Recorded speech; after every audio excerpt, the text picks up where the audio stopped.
อย่างที่ทุกคนทราบกันว่ากิฟก็ใช้ Galaxy S Series มาตลอดทุกครั้งที่มันออกมาเนี่ยกิฟก็จะมีคำถามว่ามันจะยังล้ำกว่าเดิมได้อีกหรอกล้องมันจะสวยกว่าเดิมได้อีกหรอสุดทางแล้วเปล่าปรากฏว่า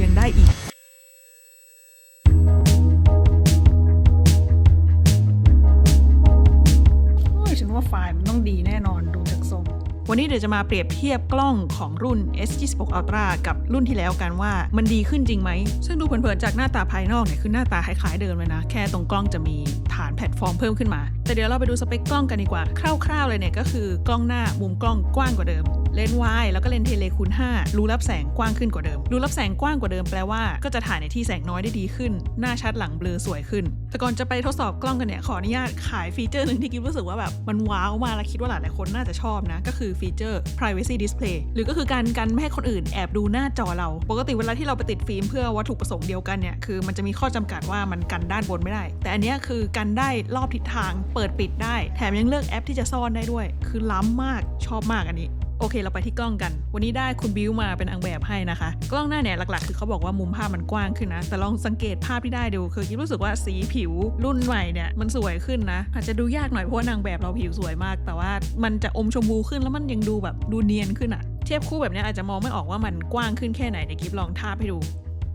เนี่ยมันกว้างขึ้นอย่างเห็นได้ชัดอยู่นะเลนส์อัลตร้าไวด์เนี่ยไม่มีอะไรอัปเดตนะแต่ว่ากิฟก็อยากลองว่าถ้าลองถ่ายเทียบกันจะมีอะไรเปลี่ยนไหมก็ตามที่เห็นเลยค่ะอันนี้ภาพย้อนแสงด้วยนะรุ่นก่อนเนี่ยมันจะมีความพยายามดึงให้หน้าสว่างจนดูไม่ค่อยธรรมชาติเท่าไหร่เมื่อเทียบกับรุ่นใหม่คือดูแบบธรรมชาติมากสวยอะสวยเลยแหละโทนสีต่างๆก็ดูเป็นธรรมชาติขึ้นด้วยอันนี้กิฟไม่ได้แต่งอะไรเพิ่มเลยนะพอถอยออกมาหน่อยเนี่ยเอาตรงตอนแรกกิฟก็มองไม่ออกนะว่ามันต่างจากเดิมยังไงจนพอครอปเข้าไปเทียบนี่แหละทุกคนลองสังเกตดูว่าตัว S25 Ultra เนี่ยสีมันจะมีความแบบไม่ค่อยคงที่กดถ่ายติดกัน2รอบสีผิวไม่เหมือนกันฉากหลังไม้ลายชัดไม่เท่ากันในขณะที่ตัวใหม่เนี่ยมันดูสม่ำเสมอขึ้นกดถ่ายแต่ละครั้งเนี่ยสีก็จะไม่เปลี่ยนไปเปลี่ยนมาเท่ารุ่นก่อนแล้วก็ดีใจที่รุ่นใหม่มันทำได้ดีขึ้น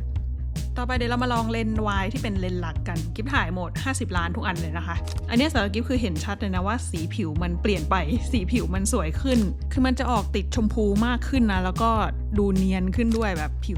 มันดูฟูดูแน่นนะเหมือนมันมีฟิลเตอร์ใส่มาให้เราเลยแล้วกิฟก็เลยนึกอยากลองถ่ายแบบ close up มากๆดูว่าผิวมันจะดูเป็นยังไงนะถ้าเกิดว่าครอปเข้าไปใกล้ๆอันนี้เห็นชัดกว่าเดิมอีกคือไม่ใช่ว่าภาพซ้ายผิวไม่สวยนะแต่ว่าภาพขวาสวยกว่าทุกคนว่างั้นไหมเมื่อกี้กิฟใช้เลนส์เทเลคูณ5นะแต่เดี๋ยวลองเทเลคูณ5มุมอื่นบ้างเนี่ยเลนส์นี้ก็เหมือนกันเลยคือสีผิวมันสวยขึ้นแต่บางคนอาจจะรู้สึกว่ากลางวันภาพดูไม่ค่อยต่างกันมากนะแต่ว่ากลางคืนเนี่ยต่างกันเยอะอยู่เดี๋ยวรอดูตอนถ่ายกลางคืนต่อไปเดี๋ยวลอง portrait mode กันคืออยากรู้เหมือนกันว่าดูรับแสงที่มันกว้างขึ้นบวกกับ AI ที่มันฉลาดขึ้นเนี่ยมันจะทำให้ภาพหน้าชัดหลังเบลอสวยขึ้นไหมเลนส์วายเนี่ยเขาอัปเกรดจาก f 1.7 เป็น f 1.4 นะตัวเลขอาจจะดูเหมือนไม่เยอะแต่เดี๋ยวลองดูว่าภาพเป็นยังไงอย่างแรกที่เห็นชัดมากคือโทนสีเนาะไม่ต้องพูดละกับอีกอันนึงก็คือขอบเส้นผมที่แบบทุกครั้งที่ออกรุ่นใหม่ก็จะเทสแล้วก็จะรู้สึกว่ามันดีขึ้นแล้วมันจะยังดีขึ้นได้อีกเหรอมันยังดีขึ้นได้อีกแล้วลองสังเกตไฮไลท์ด้านหลังดูคือของ S26 Ultra เนี่ยมันจะดูนวลตากว่าไม่ดูเป็นสีขาวช้ำๆแบบของรุ่นที่แล้วPortrait Lens คูณ5ก็เช่นกันก็คือผิวสวยขึ้นหลักๆก็คือภาพรวมเนี่ยสีผิวสวยขึ้นเดี๋ยวเราไปดูการถ่ายวิดีโอกันบ้างรอบนี้เขาอัปเกรดมา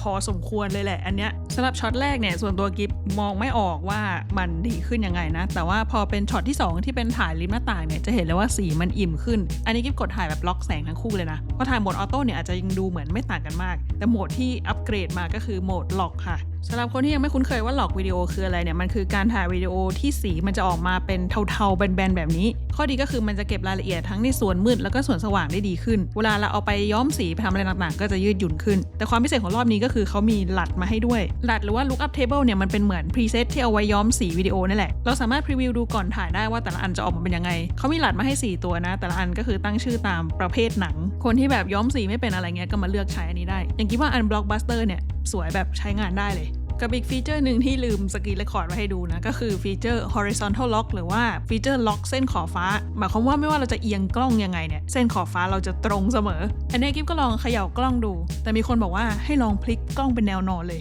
พลิกเป็นแนวนอนเลยกดเรคคอร์ดแล้วพลิกเป็นแนวนอนมันไม่ไปเลยคือมันเป็นได้เลยอุ้ยมันไม่ไปเลยอันนี้ก็มหัศจรรย์อยู่นะประทับใจอยู่แต่กลางวันเนี่ยอาจจะง่ายไปเรามาลองโจทย์ที่ยากขึ้นดีกว่าS Series ทุกรุ่นที่ออกมาเนี่ยเขาก็จะเคลมว่าถ่ายในที่แสงน้อยได้ดีเนาะซึ่งมันก็เก่งขึ้นมาเรื่อยๆทุกรุ่นนะเดี๋ยวเรามาลองรุ่นนี้กันว่าเป็นยังไงบ้างเริ่มที่กล้องเซลฟี่อันนี้ว่าไม่ได้ คิดว่าสวยทั้งคู่แค่อย่างที่บอกไปก็คือมุมกล้องของตัวใหม่มันจะกว้างขึ้นแล้วก็สีผิวอมชมพูขึ้นนิดนึงอย่างที่ทุกคนเห็นเลยคือห้องของจริงเนี่ยมันมืดมากเลยนะเดี๋ยวเรามาลองเลนส์อัลตร้าไวด์กันก่อนว่าถ่ายในแสงแค่เนี้ยเป็นยังไงบ้างโอ้โหอันนี้คือชัดมากชัดไหมคิดว่าชัดมากนะชัดแบบไม่ต้องบรรยายแล้วให้ฟังเลยดูภาพกันน่าจะเข้าใจเลนส์อัลตร้าไวด์แล้วเดี๋ยวลองเลนส์ไวด์ปกติกันบ้างว่าเป็นยังไงอันนี้ไม่ได้เปิดไฟไม่ได้อะไรเพิ่มเลยนะแค่เป็นช่วงหลังพระอาทิตย์ตกผลที่ได้ก็ตามภาพเลยค่ะคือดูภาพอย่างเดียวอะดูไม่ออกเลยนะว่าห้องมันมืดมากเพราะว่าภาพมันสว่างมากๆทั้งคู่แต่อย่างของ S25 Ultra เนี่ยมันจะเขาเรียกว่าอะไรเรนเดอร์สีออกมาแปลกๆหน่อยหน้าแบบติดม่วงจากเดิมที่ผมสีน้ำตาลก็กลายเป็นผมสีดำเหมือนกับเสื้ออันนี้กิ๊บรู้สึกว่ามันเห็นชัดว่าตัวใหม่เนี่ยเขาเรนเดอร์สีออกมาถูกต้องกว่าแม้ในสภาพแสงที่แบบแทบจะไม่มีอ่ะแล้วกี้ก็ลองจัดไฟประมาณนี้เพราะอยากดูว่าคอนทราสต์ที่มันจัดมากๆแบบเนี้ยภาพที่ออกมาจะเป็นยังไงออกมาเป็นแบบนี้เลยอันนี้ไม่รู้ว่าเป็นเพราะองศาหน้าบิวไม่เท่ากันตอนถ่ายแต่ละกล้องหรือเป็นเพราะว่าตัว S26 ภาพมันสวยขึ้นจริงๆ คือผิวของฝั่งขวามันสวยกว่าเยอะเลยแล้วถ้าซูมเข้าไปเนี่ยจะเห็นว่าตรงชาโดว์ตรงเงาต่างๆของรุ่นใหม่เนี่ยมันจัดการ noise ได้เนียนขึ้นคือ noise น้อยลงเยอะอาจจะเพราะอย่างนี้ด้วยละมั้งมันก็เลยทำให้ผิวสวยขึ้นเพราะว่ามันเกลี่ย noise เกลี่ย texture ได้เก่งขึ้นอีกอย่างหนึ่งที่กิ๊บอยากลองคือไฟสีสดๆถ้าใครใช้รุ่นเก่าๆเนี่ยจะพบว่าเวลาอยู่กับไฟสีสดๆแบบเนี้ยบางทีกล้องมันจะแบบไปไม่เป็นนิดนึงผลที่ได้คือแบบนี้เลยเนี่ยที่กิ๊บบอกว่ากล้องไปไม่เป็นคือดูสีน้ำเงินฝั่งซ้ายมันจะแบบจ้ำๆช้ำๆในขณะที่รุ่นใหม่คือมันดูเป็นธรรมชาติเหมือนตาเห็นแล้วกล้องไม่งงแล้วใครที่ชอบถ่ายรูปตอนกลางคืนเอาไปเที่ยวเอาไปสังสรรค์เนี่ยรอดและสวยแน่นอนว่าแล้วกิ๊บก็เลยลองโหมด Portrait คูณ 5 เลยอันนี้ไม่ได้แกล้งไม่ได้แกล้งนะมือกิ๊บอาจจะไม่นิ่งเองด้วยแต่ S26 Ultra ก็คือชนะเลิศมากสำหรับแสงนี้ชนะเลิศแบบไม่ต้องพยายามโอเคแสงน้ำเงินอาจจะยากไปเดี๋ยวเราลองแบบแสงกลางคืนทั่วไปกันดูบ้างว่าเป็นไง